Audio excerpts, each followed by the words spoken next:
Greetings, I'm Liangchen, a Chinese medical student studying in Denmark, the land of the Vikings and the fairy tales. One interesting fact about me is that I love drawing, and I have tried drawing our dissection cadavers like the great Frank Knetter himself, almost at least. And I have done a whole set of anatomical drawings for my students. Medicine is a great opportunity for me to combine my hobbies in art with my studies. I'm interested in participating because I found it exhilarating to measure my own skills and my knowledge against medical students from all around the world. And even though I've come this far, I know there's always room for improvement. And so far, it's been a great way to hone my own clinical skills. To galvanize my teammates towards achieving a common goal, I would convince them that the problem can be overcome. I would, of course, encourage them, but most important of all, I would act and take the lead if necessary. For example, right now we are in our psychiatry rotation.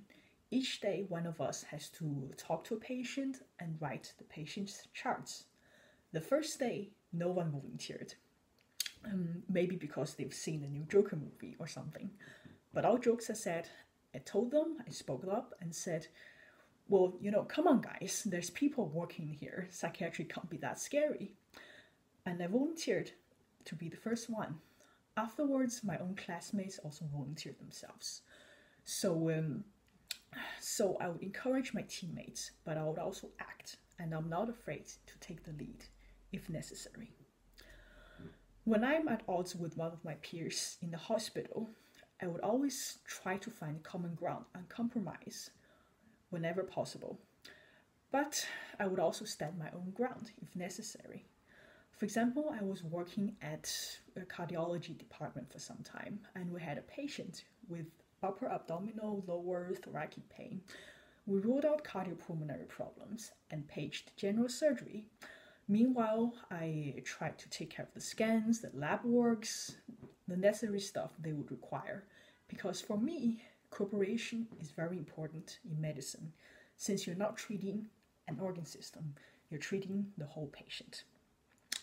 Unfortunately, in this case, the consultant was kind of reluctant to take the patient in, and I had to stand my ground and insist on a transfer from our department to the surgical department. The patient turned out to have gallstones, so in this case, I was happy to have tried cooperation first, but also spoke up and stood my ground when something was quite not right based on my own clinical knowledge.